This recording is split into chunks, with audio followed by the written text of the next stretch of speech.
Cachopo King ya está en Rota, Cádiz. Estamos muy felices de anunciar que los habitantes de Rota y alrededores ya podéis disfrutar de las 11 variedades de cachopos asturianos y artesanos de Cachopo King. ¡Atentos! Porque allá va el nombre del nuevo local exclusivo en Cádiz.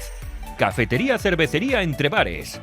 Un local caracterizado por estar ubicado en una de las zonas más privilegiadas de Rota, en su precioso casco histórico. Su fachada histórica con más de 300 años no te dejará indiferente. Podrás disfrutar del buen tiempo en su coqueta terraza o en el interior de Entre Bares. Ah, seguro que ya conoces a Pilar, la persona al frente de este magnífico local. ¿Tienes hambre? No te quedes sin probar sus croquetas si eres más de salado, o su tarta de zanahoria si te pierde el dulce. A partir de ahora ya puedes disfrutar de nuestros cachopos elaborados con ingredientes premium y un empanado crujiente que te hará perder el sentido. Te contamos algunos de los más populares. ¿Eres más clásico para comer? Pues pídete el Class. ¡Ja! Ternera 100% asturiana rellena de jamón ibérico y queso Gouda. ¿Eres un amante del pollo? El Pío Pío te dejará con la boca abierta, relleno de bacon, boletus y doble ración de queso Edam.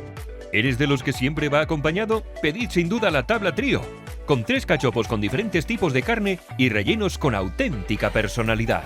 Recuerda, Cafetería Cervecería Entre Bares es tu nuevo local exclusivo. Ven a visitarnos y vive la auténtica experiencia Cachopo King. Plaza de Andalucía 5, Rota, Cádiz. Elaborados artesanalmente en Gijón. Hechos uno a uno. Llega fresco a tu restaurante. Somos El Buen Cachopo.